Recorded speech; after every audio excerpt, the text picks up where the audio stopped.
ஏசாயா 6:3 உன் வெளிச்சத்தினிடத்திற்கு ஜாதிகளும் உதிக்கிற உன் ஒளியினிடத்திற்கு ராஜாக்களும் நடந்து வருவார்கள். உன்னுடைய தற்போதைய நிலைமை இன்று மிகவும் பின்தங்கிய நிலையில் இருக்கலாம்.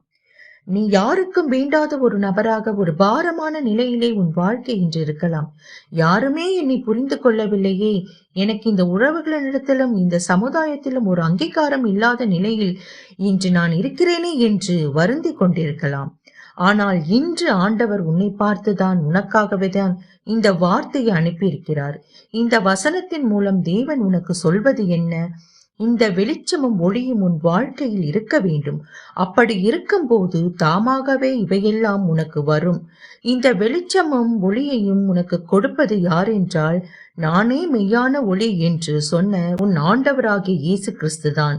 இந்த வெளிச்சமும் ஒளியும் உனக்குள்ளே வந்துவிட்டால், உன்னை வேண்டாம் என்று ஒதுக்கிய நபர்கள், உன்னை பகைத்தவர்களும் உன்னை சிறுமைப்படுத்தியவர்களும் உனக்கு முன்பாக ராஜாக்களை போன்று மிகப்பெரிய ஸ்தானத்தில் உள்ளவர்களும் கூட உன்னை நாடி தேடி ஓடி வருவார்கள்.